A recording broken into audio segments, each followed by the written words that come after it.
Next chapter ecosystem ആണ് നമ്മൾ പഠിക്കുന്നത് കേട്ടോ. Ecosystem that is actually functional unit of nature ആണ് അല്ലേ. എന്ന് പറഞ്ഞിട്ടുണ്ടെങ്കിൽ ഒരു നേച്ചറിൽ ഓർഗാനിസം എങ്ങനെ അവർ തമ്മിൽ എങ്ങനെ ഇൻട്രാക്ട് ചെയ്ത് ജീവിക്കുന്നു, അതുപോലെ തന്നെ അത് അവരുടെ ഫിസിക്കൽ സറൗണ്ടിങ്സുമായിട്ട് എങ്ങനെ ഇൻട്രാക്ട് ചെയ്ത് ജീവിക്കുന്നു എന്ന് കൺസിഡർ ചെയ്യുന്ന അതിനെയാണ് നമുക്ക് എക്കോസിസ്റ്റം എന്ന് പറയുന്നത്. ഈ എക്കോസിസ്റ്റം അതിൻ്റെ സൈസ് വേരി ചെയ്യുക. അപ്പോൾ നമ്മൾ കൺസിഡർ ചെയ്യുന്ന അനുസരിച്ചാണ് ഓരോ എക്കോസിസ്റ്റം. അപ്പോൾ നമ്മളൊരു ചെറിയ പോണ്ടിനെയാണ് കൺസിഡർ ചെയ്യുന്നതെങ്കിൽ it is A small ecosystem. ഇനി ഒരു ഫോറസ്റ്റോ അല്ലെങ്കിൽ സിയോ ഒക്കെ ആണെങ്കിൽ അതൊരു വലിയ എക്കോസിസ്റ്റം ആയിരിക്കും. ഓക്കെ, ചിലപ്പോൾ ചില എക്കോളജിസ്റ്റൊക്കെ എക്കോസിസ്റ്റം എന്ന് പറയുന്ന കംപ്ലീറ്റ് ബയോസ്ഫിയറിനെ വെച്ചിട്ടാണ് സിംപ്ലി എക്കോസിസ്റ്റം എന്ന് റെപ്രസെൻറ്റ് ചെയ്യുന്നത്. പക്ഷേ നമുക്ക് കുറച്ചും കൂടി സ്റ്റഡീസ് കൺവീനിയൻ്റ് ആക്കാൻ വേണ്ടിയിട്ട് നമുക്ക് ഈ പറയുന്ന ബയോസ്ഫിയറിനെ ടെറസ്ട്രിയൽ എക്കോസിസ്റ്റം എന്നും അക്വാറ്റിക് എക്കോസിസ്റ്റം എന്നും രണ്ടായിട്ട് നമുക്ക് ക്ലാസിഫൈ ചെയ്യാം. ടെറസ്ട്രിയൽ എക്കോസിസ്റ്റത്തിൽ വരുന്നതാണ് ഫോറസ്റ്റും ഗ്രാസ് ലാൻഡും ഡെസേർട്ടും ഇതൊക്കെ ടെറസ്ട്രിയൽ എക്കോസിസ്റ്റത്തിൽ സം എക്സാമ്പിൾസ് ആണ് കേട്ടോ. അതേപോലെ തന്നെ അക്വാറ്റിക് എക്കോസിസ്റ്റത്തിന് എക്സാമ്പിൾസ് ആണ് പോണ്ട്, ലേക്ക്, വെറ്റ്ലാൻഡ്, റിവർ, എസ്റ്റുറി. ഇതൊക്കെ അക്വാറ്റിക് എക്കോസിസ്റ്റത്തിന് എക്സാമ്പിളാണ്. അതേപോലെ തന്നെ ആർട്ടിഫിഷ്യൽ എക്കോസിസ്റ്റം ഉണ്ട്. അതായത് ക്രോപ്പ് ഫീൽഡും അക്വേറിയും ഒക്കെ മാൻമെയ്ഡ് എക്കോസിസ്റ്റം ആണ് കേട്ടോ. അപ്പോൾ നമ്മളൊരു എക്കോസിസ്റ്റം എടുത്ത് നോക്കിക്കഴിഞ്ഞിട്ടുണ്ടെങ്കിൽ ആ എക്കോസിസ്റ്റത്തിൽ ഒരു ഇൻപുട്ട് ഉണ്ടാവും. ഇൻപുട്ട് എന്ന് പറഞ്ഞാൽ പ്രൊഡക്ടിവിറ്റി. ആരെങ്കിലും ഫുഡ് പ്രൊഡ്യൂസ് ചെയ്യാൻ വേണ്ടിയിട്ട് പ്രൈമറി പ്രൊഡ്യൂസേഴ്സ് ആയിട്ടുണ്ടാവും. അതേപോലെ തന്നെ എക്കോസിസ്റ്റത്തിൽ നമുക്ക് എനർജി ട്രാൻസ്ഫർ ചെയ്യുന്ന കാണാം. That is food chain or food web, nutrient cycling. ഇതൊക്കെ എക്കോസിസ്റ്റത്തിൽ കാണുന്ന പ്രോസസ്സാണ്. അത് at last the output that is the degradation and energy loss means the death of the organism and the organic compound of the particular organism will be contributed back to the soil. ഇതൊക്കെ കാണാൻ പറ്റും നമുക്കൊരു എക്കോസിസ്റ്റത്തിൽ അല്ലേ. അപ്പോൾ നമ്മൾ ആ എക്കോസിസ്റ്റത്തിലെ ഓർഗാനിസത്തിൻ്റെ റിലേഷൻഷിപ്പിൽ നമ്മൾ നോക്കിക്കഴിഞ്ഞ് കഴിഞ്ഞാൽ നമുക്ക് പല സൈക്കിൾസും ചെയിൻസും വെബ്സും ഒക്കെ കിട്ടും അല്ലേ. So that is because of the energy flow within the system and their Inter relationship. അതുകൊണ്ടാണ് ഈ പറയുന്ന എക്കോസിസ്റ്റത്തിൽ ഇതേപോലത്തെ ഒരു സൈക്കിളും അതുപോലെ ചെയിനും ഒക്കെ കിട്ടാനുള്ള കാരണം. ഇനി എക്കോസിസ്റ്റത്തിലെ സ്ട്രക്ചറും ഫംഗ്ഷനും നോക്കിക്കഴിഞ്ഞിട്ടുണ്ടെങ്കിൽ എക്കോസിസ്റ്റത്തിൽ വേരിയസ് കമ്പോണൻസ് ഉണ്ട്. Like environmental abiotic and biotic components. നമ്മൾ ഓൾറെഡി പറഞ്ഞതാണ് അല്ലേ. എക്കോസിസ്റ്റത്തിൽ ബയോട്ടിക് ആൻഡ് അബയോട്ടിക് കമ്പോണൻസ് ആണ്. ആ അബയോട്ടിക് കമ്പോണൻസും ബയോട്ടിക് കമ്പോണൻസും എക്കോസിസ്റ്റത്തിലെ ഓരോ ഓർഗാനിസത്തിൻ്റെ ലൈഫിനെ ഡിപ്പെൻഡ് ചെയ്യുന്നുണ്ട് അല്ലേ. അപ്പോൾ നമ്മൾ നോക്കിക്കഴിഞ്ഞ് കഴിഞ്ഞാൽ അബയോട്ടിക് കമ്പോണൻസുമായിട്ട് ഇൻട്രാക്ട് ചെയ്ത് ഒരു ഓർഗാനിസം അവിടെ ജീവിക്കുമ്പോൾ V can C there are different varieties of living organism and if we identify those organism and if we number those plants and animal species in an ecosystem, we will get a species composition of that particular ecosystem itself. ആ എക്കോസിസ്റ്റത്തിൽ എത്ര തരത്തിലുള്ള species ഉണ്ട് നമുക്ക് മനസ്സിലാവും. ഓരോ തരത്തിലുള്ള ഓർഗാനിസത്തിനെയും അതിൻ്റെ ഉള്ളിൽ ഉള്ള എല്ലാ ഓർഗാനിസത്തിനെയും ഐഡൻറ്റിഫൈ ചെയ്യും. അതുപോലെ തന്നെ അതിനെ എന്യൂമറേറ്റ് ചെയ്യുക, അതായത് നമ്പർ ചെയ്യുകയും ചെയ്ത് കഴിഞ്ഞ് കഴിഞ്ഞാൽ നമുക്ക് മനസ്സിലാവും എത്രത്തോളം സ്പീഷീസ് ഉണ്ട്, ഓരോ സ്പീഷീസിൽ എത്ര ഓർഗാനിസം ഉണ്ട് എന്ന് നമുക്ക് മനസ്സിലാവും. ഈ vertical distribution of different species we can see in ecosystem. ഇതുപോലെ vertical distribution of different species occupying in different levels, that is called as stratification. എക്കോസിസ്റ്റത്തിൽ ഡിഫറെൻറ്റ് ലെവലിൽ ഒക്യുപ്പൈ ചെയ്യുന്ന ഡിഫറെൻറ്റ് സ്പീഷീസ് ഓഫ് ഓർഗാനിസത്തിനെ നമ്മൾ പറയുന്നതാണ്, അറേഞ്ച്മെൻറ്റിനെ നമ്മൾ പറയുന്നതാണ് സ്ട്രാറ്റിഫിക്കേഷൻ. അതിനൊരു എക്സാമ്പിളാണ് എക്കോസിസ്റ്റത്തിലുള്ള trees that will occupy the highest level, the shrubs will be the second level and the lowest level will be herbs and grass occupy the bottom level. Okay, so ഈ ഓരോ ലെവലിലും ഓരോ ഓർഗാനിസം ഒക്യുപ്പൈ ചെയ്യുന്ന കാണാം. അതേപോലെ എക്കോസിസ്റ്റത്തിൻ്റെ function വെച്ച് നോക്കിക്കഴിഞ്ഞാൽ we can see majorly 4 functions it is occurring in the ecosystem. എക്കോസിസ്റ്റത്തിൽ majorly 4 തരത്തിലുള്ള ഫംഗ്ഷൻസ് ആണ് ഉള്ളത്. First function it is productivity, second one it is decomposition, third one energy flow and fourth one it is nutrient cycling. അത് ഈ എക്കോസിസ്റ്റത്തിൻ്റെ സ്വഭാവം നമ്മൾ നോക്കിയാൽ aquatic ecosystem ഒക്കെ എടുക്കുകയാണെങ്കിൽ നമുക്ക് ഒരു എക്കോസിസ്റ്റത്തിൻ്റെ സ്വഭാവം കൺസിഡർ ചെയ്താൽ ഈ 4 ഫംഗ്ഷൻസ് നമുക്ക് കാണാൻ പറ്റും. ഒരു അക്വാറ്റിക് എക്കോസിസ്റ്റം നമുക്ക് ഈസി ആയിട്ട് സ്റ്റഡി ചെയ്യാൻ പറ്റുന്ന ഒരു പോണ്ട് എക്കോസിസ്റ്റം ഞാനിവിടെ കൺസിഡർ ചെയ്യണം. ഒരു പോണ്ട് എക്കോസിസ്റ്റം എടുത്തു കഴിഞ്ഞ് കഴിഞ്ഞാൽ ആ പോണ്ടിൽ എന്തൊക്കെ ആക്ടിവിറ്റീസ് നടക്കുന്നുണ്ട്. Pond it will be supplied with this one solar energy അല്ലെ, ലൈറ്റ് പതിക്കുന്ന ഒരു കണ്ടീഷൻ ഉണ്ട് അവിടെ ഡേ ടൈമിൽ. So the phytoplanktons which is present in that area as well as this one algae, floating submerged plants, marginal plants, ഇതൊക്കെ photosynthesis ചെയ്യും. That will do the productivity. And the organic substances which is dying, organic substances which is contributing to the bottom part of the bondന്റെ bottom പാർട്ടിലേക്ക് contribute ചെയ്യുന്ന organic substances. എങ്ങനെ വരുന്ന organic substances? അവിടെ എന്തെങ്കിലും dead ആയി കഴിഞ്ഞ് കഴിഞ്ഞാൽ അതിന്റെ ഓർഗാനിക് സബ്സ്റ്റൻസസ് ഒക്കെ അടിയുന്നത് അതിന്റെ ബോട്ടം റീജിയനിലായിരിക്കും. That will be decomposed by the fungi, bacteria, flagellates like some protozoa. അത് ഈ ഓർഗാനിക് സബ്സ്റ്റൻസിനെ ഇൻഓർഗാനിക് സബ്സ്റ്റൻസ് ആക്കി മാറ്റുകയും ഈ ഇൻഓർഗാനിക് സബ്സ്റ്റൻസിനെ പ്ലാന്റ്സ് അവരുടെ മിനറൽസ് റിക്വയർമെന്റിന് വേണ്ടിയിട്ട് അബ്സോർബ് ചെയ്യുകയും ചെയ്യുന്നത് കാണാം. Then we can see the plants which is producing the food will be passing from plants to other organisms. പോണ്ടിലൊക്കെ ആകുമ്പോൾ zooplankton, it will be depending on the phytoplankton four there survival. അതുപോലെ തന്നെ fishes like free swimming and bottom dwelling forms of life, it will be depending on this plants four there survival. അപ്പോൾ nutrient cycling നമുക്ക് ഇവിടെ കാണാൻ കഴിയും അല്ലെ. Nutrient cycling എന്ന് പറഞ്ഞാൽ പ്രൊഡ്യൂസേഴ്സ് പ്രൊഡ്യൂസ് ചെയ്ത ഓർഗാനിക് സബ്സ്റ്റൻസസ് ഒരു ട്രോഫിക് ലെവലിൽ നിന്ന് നെക്സ്റ്റ് ട്രോഫിക് ലെവലിലേക്ക്, അതായത് സൂ പ്ലാങ്ക്ടൺ തിന്നും, അത് പിന്നെ ഫിഷസ് തിന്നും, ഫിഷസ് ചിലപ്പോൾ സൂ പ്ലാങ്ക്ടനെ തിന്നുന്നുണ്ടാവും. So from one trophic level to next trophic level this energy transfer also we can see in the case of this pond ecosystem. അപ്പോൾ ഒരു പോണ്ട് എക്കോസിസ്റ്റം എടുത്ത് സ്റ്റഡി ചെയ്താലും നമുക്ക് സാധാരണ ഒരു എക്കോസിസ്റ്റത്തിൽ നടക്കുന്ന എല്ലാ ആക്ടിവിറ്റീസും ഈസി ആയിട്ട് കാണാൻ കഴിയും. Next one, the productivity. ഇനി ഓരോ ഈ ആക്ടിവിറ്റിയും ലൈക്ക് പ്രോഡക്ടിവിറ്റിയും ഡികമ്പോസിഷനും എനർജി ഫ്ലോയും ന്യൂട്രിയൻ സൈക്ലിംഗും ആണ് നമുക്ക് ഈ ചാപ്റ്ററിൽ പഠിക്കാനുള്ളത്. അതിനെ പറ്റിയിട്ട് ഡീറ്റെയിൽ ആയിട്ട് ഓരോന്നാണ് നമ്മൾ പറയാൻ പോകുന്നത്. പ്രൊഡക്ടിവിറ്റി എന്ന് പറയുന്നത് constant solar energy, that is the basic requirement of the energy source in an ecosystem. അതിനെ യൂസ് ചെയ്യാൻ കഴിയുന്നത് പ്ലാന്റ്സിനും കുറച്ച് ബാക്ടീരിയയ്ക്കും മാത്രമേ ഉള്ളൂ. അങ്ങനത്തെ ഓർഗാനിസംസ് ആണ് പ്രൈമറി പ്രൊഡക്ഷൻ ചെയ്യുന്നത്. Primary production is defined as the amount of biomass or organic matter produced per unit area over time period by plants during photosynthesis.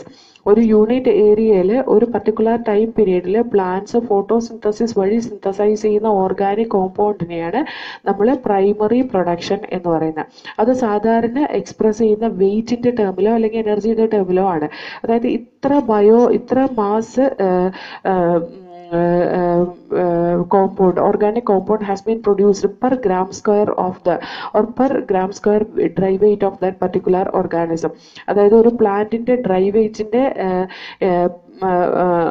Per gram square ഒരു 100 ഗ്രാം അല്ലെങ്കിൽ 1000 ഗ്രാംസ്, ഒരു കിലോഗ്രാമിൽ എത്ര organic compound synthesise ചെയ്തിട്ടുണ്ട് അങ്ങനെയായിരിക്കും കണക്കാക്കുക. അതല്ലെങ്കിൽ നമുക്ക് kilo calorie per metre square, ഇത്ര മീറ്റർ സ്ക്വയറിൽ എത്ര kilo calorie energy has been produced. അതാണ് പ്രൈമറി പ്രൊഡക്ടിവിറ്റി മെഷർ ചെയ്യാൻ വേണ്ടിയിട്ട് നമ്മൾ യൂസ് ചെയ്യുന്നത്. ഒന്നുപോലെ വെയിറ്റ് വെച്ചിട്ട് അല്ലെങ്കിൽ എനർജി വെച്ചിട്ടാണ് നമ്മൾ അതിനെ മെഷർ ചെയ്യുക. Okay, the rate of production of biomass is called as its productivity. അത് എക്സ്പ്രസ് ചെയ്യുന്ന per gram square per year, time period ആണ് പെർ ഇയർ എന്ന് പറയുന്നത് കേട്ടോ. അതേപോലെ kilo calorie per metre square per year. ഈ പ്രൊഡക്ടിവിറ്റി കമ്പയർ ചെയ്യാൻ different എക്കോസിസ്റ്റത്തിലെ പ്രൊഡക്ടിവിറ്റി കമ്പയർ ചെയ്യാൻ വേണ്ടിയിട്ട് നമുക്ക് ഇങ്ങനെ ഒരു വാല്യൂ എടുത്ത് നോക്കിക്കഴിഞ്ഞാൽ we can easily compare the productivity. Productivity ഓരോ എക്കോസിസ്റ്റത്തിലും വ്യത്യാസം ഉണ്ടാവും കേട്ടോ. കാരണം എന്താണെന്ന് വെച്ചാൽ പോണ്ട് എക്കോസിസ്റ്റം അല്ലെങ്കിൽ അക്വാറ്റിക് എക്കോസിസ്റ്റം ഒക്കെ എടുത്ത് നോക്കിക്കഴിഞ്ഞാൽ സോളാർ എനർജിയുടെ അവൈലബിലിറ്റി കുറവാണ് as compared to land ecosystem. അപ്പോൾ അവിടുത്തെ പ്രൊഡക്ടിവിറ്റി കുറവായിരിക്കും. അതേപോലെ തന്നെ ഈ പ്രൈമറി പ്രൊഡക്ടിവിറ്റിനെ നമുക്ക് ഗ്രോസ് പ്രൈമറി പ്രൊഡക്ടിവിറ്റി എന്നും നെറ്റ് പ്രൈമറി പ്രൊഡക്ടിവിറ്റി എന്നും രണ്ടായിട്ട് ക്ലാസിഫൈ ചെയ്യാം, അല്ലെങ്കിൽ നമുക്ക് രണ്ടായിട്ട് കൺസിഡർ ചെയ്യാം. ഇവിടെ ഗ്രോസ് പ്രൈമറി പ്രൊഡക്ടിവിറ്റി എന്ന് പറയുന്നത് ഒരു പ്ലാന്റ് എത്രമാത്രം കംപ്ലീറ്റ് ബയോമാസ് സിന്തസൈസ് ചെയ്യുന്നുണ്ട് അല്ലെങ്കിൽ എത്രമാത്രം ഫുഡ് അത് സിന്തസൈസ് ചെയ്യുന്നുണ്ട്, കംപ്ലീറ്റ് വെയിറ്റ് എടുക്കുന്നതിനാണ് അതിന്റെ ഗ്രോസ് പ്രൈമറി പ്രൊഡക്ടിവിറ്റി എന്ന് പറയുന്നത്. നമുക്കറിയാം പ്ലാന്റ്സ് ഒക്കെ ഫോട്ടോസിന്തസിസ് ചെയ്ത് കാർബോഹൈഡ്രേറ്റ് ഉണ്ടാക്കുന്ന എന്തിനു വേണ്ടിയിട്ടും കൂടിയാ, അവരെ സർവൈവലിന് വേണ്ടിയിട്ടാണ്. അതേപോലെ അതിനകത്ത് എക്സ്ട്രാ സ്റ്റോർ ചെയ്ത് വെക്കുന്ന നെക്സ്റ്റ് ട്രോഫിക് ലെവലിലേക്ക് പാസ് ചെയ്ത് പോകുന്നുള്ളൂ അല്ലേ.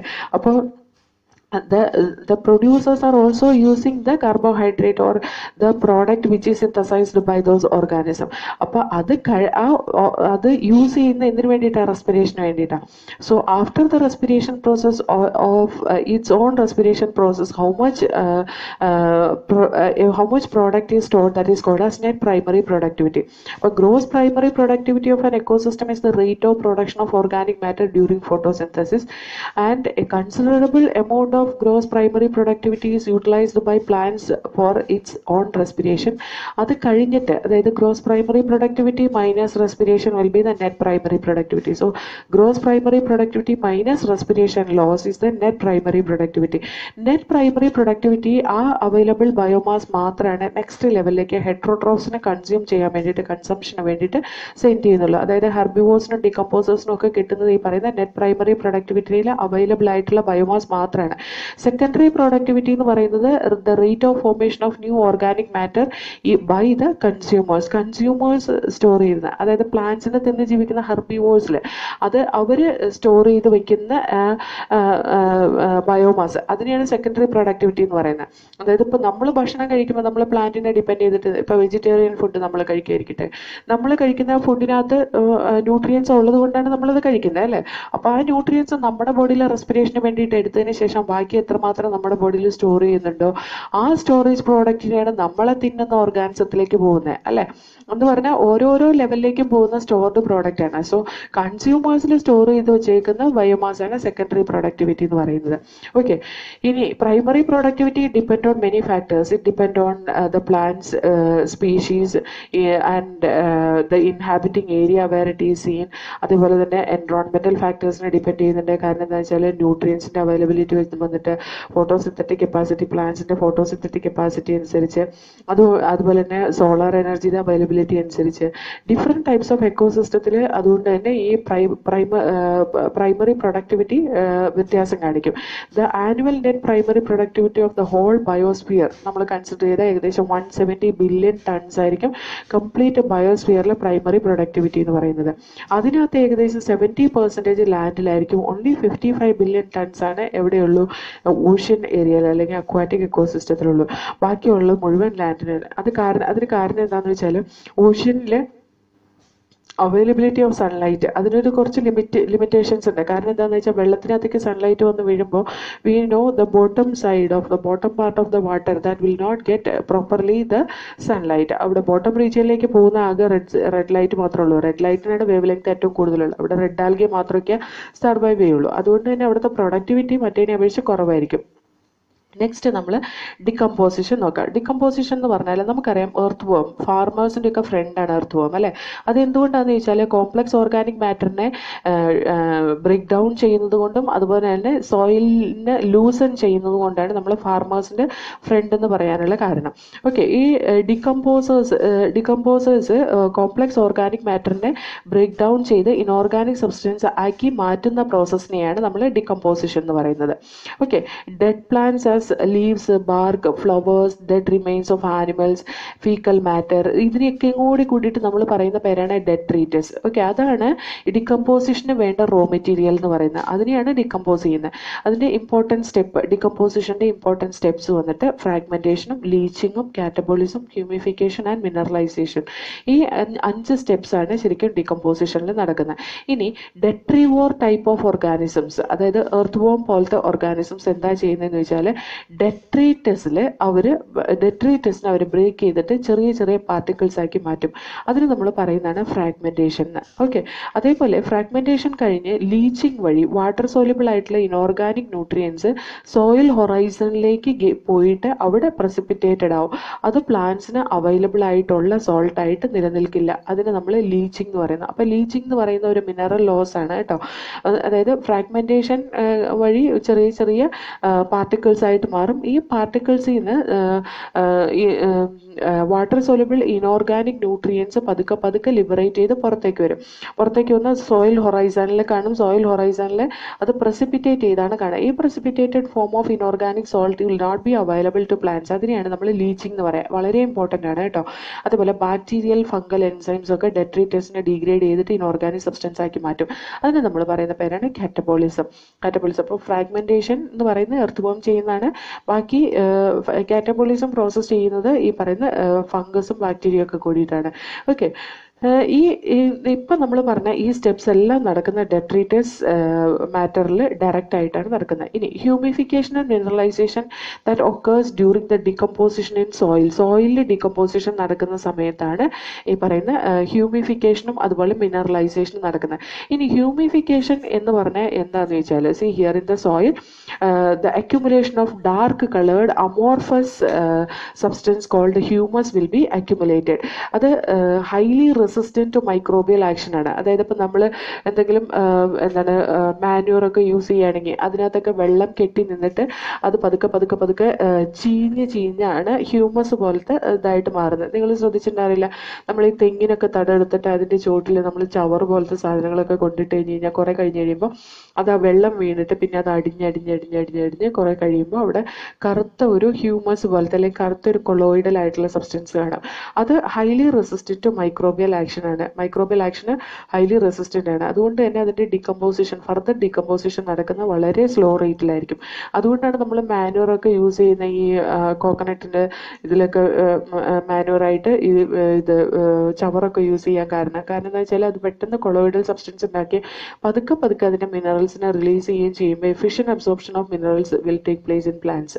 അതായത് ഒരു മിനറലിനെ പോലും വേസ്റ്റ് ആക്കാതെ കംപ്ലീറ്റ് മിനറൽസിനെ അതിന് കിട്ടും. കാരണം അതിന് ആവശ്യത്തിനനുസരിച്ച് പതുക്കെ സ്ലോ റേറ്റിലാണ് അവിടെ ഡിക്കമ്പോസിഷൻ നടക്കുള്ളൂ. ഓക്കെ, അതുകൊണ്ട് തന്നെ നമുക്ക് പറയാൻ പറ്റും ഈ കൊളോയിഡൽ നേച്ചറുള്ള ഈ ഇത് ഒരു റിസർവോയർ ഓഫ് ന്യൂട്രിയൻ്റ് ആണെന്ന് പറയാം. ന്യൂട്രിയൻറ്റിൻ്റെ ഒരു റിസർവോയർ തന്നെയാണ് ആ കൊളോയിഡൽ നേച്ചറുള്ള ഹ്യൂമസ് എന്ന് പറയുന്നത്. ഹ്യൂമസ് പിന്നെ ഡിഗ്രേഡ് ചെയ്ത് മൈക്രോ ഓർഗാനിസത്തിൻ്റെ പ്രസൻസിൽ ഹ്യൂമസ് പിന്നെ ഡിഗ്രേഡ് ചെയ്ത് ഇനോർഗാനിക് ന്യൂട്രിയൻസ് ആയിട്ട് മാറുന്ന പ്രോസസ്സിനെ നമ്മൾ മിനറലൈസേഷൻ എന്ന് പറയുന്നത്.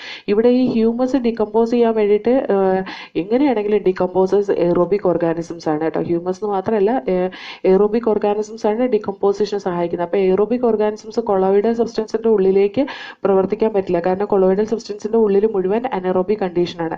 അതുകൊണ്ടാണ് അതിന്റെ സർഫസിൽ നിന്ന് കുറേശ്ശെ അത് ഡിഗ്രേഡ് ചെയ്ത് മിനറലൈസേഷൻ സംഭവിക്കുന്നത്. ഓക്കെ, അത് ഡിക്കമ്പോസിഷൻ ഓക്സിജന്റെ requirement, oxygen aerobic break down ആണ്. അതുപോലെ തന്നെ റേറ്റ് ഓഫ് ഡിക്കമ്പോസിഷൻ കൺട്രോൾ ചെയ്യുന്നത് കെമിക്കൽ കോമ്പോസിഷൻ ഓഫ് ഡെട്രീറ്റസ് ആണ്. അത് ഡെട്രീറ്റസിന്റെ കെമിക്കൽ കോമ്പോസിഷനും അതുപോലെ തന്നെ ക്ലൈമാറ്റിക് ഫാക്ടേഴ്സുമാണ് കേട്ടോ. അതിന് ഫേവറബിൾ ആയിട്ടുള്ള ക്ലൈമാറ്റിക് ഫാക്ടറും വേണം, അതുപോലെ തന്നെ ഡെട്രീറ്റേഴ്സിന്റെ കോമ്പോസിഷനും വേണം. ഡെട്രീറ്റേഴ്സിന്റെ കോമ്പോസിഷൻ എന്ന് പറയുന്നത് എന്താണെന്ന് വെച്ചാൽ ഇപ്പോൾ ഡെട്രീറ്റേഴ്സ് മാറ്ററിൽ ലിഗ്നിനും കൈറ്റിനും കൂടുതലാണെങ്കിൽ ഡിക്കമ്പോസിഷൻ വളരെ സ്ലോ റേറ്റിലേ നടക്കുള്ളൂ. പക്ഷേ നൈട്രജൻ കണ്ടെയ്നിങ് കോമ്പൗണ്ട്സ് അതുപോലെ water soluble substance like sugar ഒക്കെയാണ് അതിനകത്ത് കൂടുതലുള്ളതെങ്കിൽ വളരെ ഫാസ്റ്റ് ആയിട്ട് ഡിക്കമ്പോസിഷൻ നടക്കും. അതുപോലെ ടെമ്പറേച്ചറും സോയിൽ മോയ്സ്ചറും ഒക്കെ ഈ പറയുന്ന ഡിക്കമ്പോസിഷന് സപ്പോർട്ട് ചെയ്യുന്നതാണ്. Okay, warm and moist environment favour decomposition, whereas low temperature and anaerobic condition that will reduce the decomposition rate. Okay, so this is all about the decomposition. Now next we will see the energy flow. പിന്നെ ഇവിടെ ഒരു terrestrial എക്കോസിസ്റ്റത്തിന്റെ diagrammatic representation കൊടുത്തിട്ടുണ്ട് കേട്ടോ. See here, ഒരു ട്രീന്ന് a tree grows in a soil that will the leaves will fall down from that ട്രീന്ന് താഴെ വീണ ഇലകൾ, ഈ ഇലകളെ decompose ചെയ്ത് some are eaten by insects and other animals, nutrients and energy enter food web. See here, this is the leaves which is fallen and it will be eaten by the this one, worms and all. Then after that we can see some fungus and all, it will help in digesting this one. Leaves partially consumed by decomposers such as fungi and bacteria, they begin to lose form and become litter. അത് litre ഫോമിലാക്കും. Litre ഫോമിലാക്കുന്ന പറഞ്ഞിട്ടുണ്ടെങ്കിൽ simple ഫോമില് mineral ഫോമിലാക്കി മാറ്റും. Now we can see further decomposition by earthworm, bacteria, soil, mites, fungi, etc. Then after that we can see the nutrient reach into soil by chemical action, it will reaches to the organic rich soil. Organic rich soil ലേക്ക് ഈ പറയുന്ന decomposed product will come. That decomposed one mineral or decomposed organic matter or minerals, it will be absorbed by the tree. അതാണ് ആ diagram കൊടുത്തിട്ടുള്ളത് കേട്ടോ. ഇനി ഇത് കുറച്ചും കൂടെ വ്യക്തമായിട്ട് കൊടുക്കാമായിരുന്നു, ഇത് അത്ര ക്ലിയർ ആയിട്ടല്ല കൊടുത്തേനെ. ഇനി മനസ്സിലാക്കാൻ ബുദ്ധിമുട്ടൊന്നും വേണ്ട. ഈ ഓർഗാനിക് റിച്ച് സോയിൽ എന്ന് പറയുന്നത് ഇതൊക്കെ കാണുന്നത്. അപ്പൊ മിനറൽസ് ഉള്ള സോയിലും ഓർഗാനിക് റിച്ച് ഉള്ള സോയിലാണ് മിനറൽസ് കൂടുതൽ കാണുന്നത്. അതുകൊണ്ട് ഓർഗാനിക് റിച്ച് എന്ന് പറഞ്ഞെന്ന് മാത്രമേ ഉള്ളൂ കേട്ടോ. അല്ലെങ്കിൽ മിനറൽസ് ആണ് പ്ലാന്റ്സ് അബ്സോർബ് ചെയ്യുന്നത്. അപ്പൊ ഈ പ്ലാന്റിൽ നിന്ന് വീഴുന്ന ഇലകള് കുറേയൊക്കെ പുഴുക്കളൊക്കെ തിന്നു പോകും, ബാക്കിയെല്ലാം ഫംഗസും ബാക്ടീരിയയൊക്കെയും കൂടി ഡൈജസ്റ്റ് ചെയ്യിപ്പിക്കും. അതിന് നമ്മൾ എന്താ പറയുക, ലിറ്റർ ആക്കി മാറ്റും. ലിറ്റർ എന്ന് പറഞ്ഞിട്ടുണ്ടെങ്കിൽ ചെറിയ കോമ്പൗണ്ട്സ് ആക്കി മാറ്റും. പിന്നെ ഫർദർ ഡികമ്പോസിഷൻ വഴി എർത്ത് വേമും ബാക്ടീരിയയും സോയിൽ മൈറ്റ്സും അതുപോലെ ഫംഗൈ ഒക്കെ വഴി വീണ്ടും ഡികമ്പോസിഷൻ നടന്നിട്ട് വീണ്ടും അത് ഓർഗാനിക് റിച്ച് ആയിട്ടുള്ള സോയിലിലേക്ക് മിനറൽസ് വരും. മിനറലൈസേഷൻ ഒക്കെ കഴിഞ്ഞ് then that minerals will be absorbed by the plants again. അത്രയേ ഉള്ളൂ ഇവിടെ കൊടുത്തിട്ടില്ല. പോണ്ട് എക്കോസിസ്റ്റത്തിൽ വളരെ ക്ലിയർ ആയിട്ട് തിയറി കൊടുത്തിട്ടുണ്ട്. അതേ സെയിം തന്നെ സോയിലിൽ എങ്ങനെയാണ് നടക്കുന്നതെന്ന് നമ്മൾ പറയുന്നത്. Plant it will B absorbing the sunlight and it will produce the carbohydrate or organic compound for the as A primary product. Next നമുക്ക് പഠിക്കാനുള്ളത് energy flow.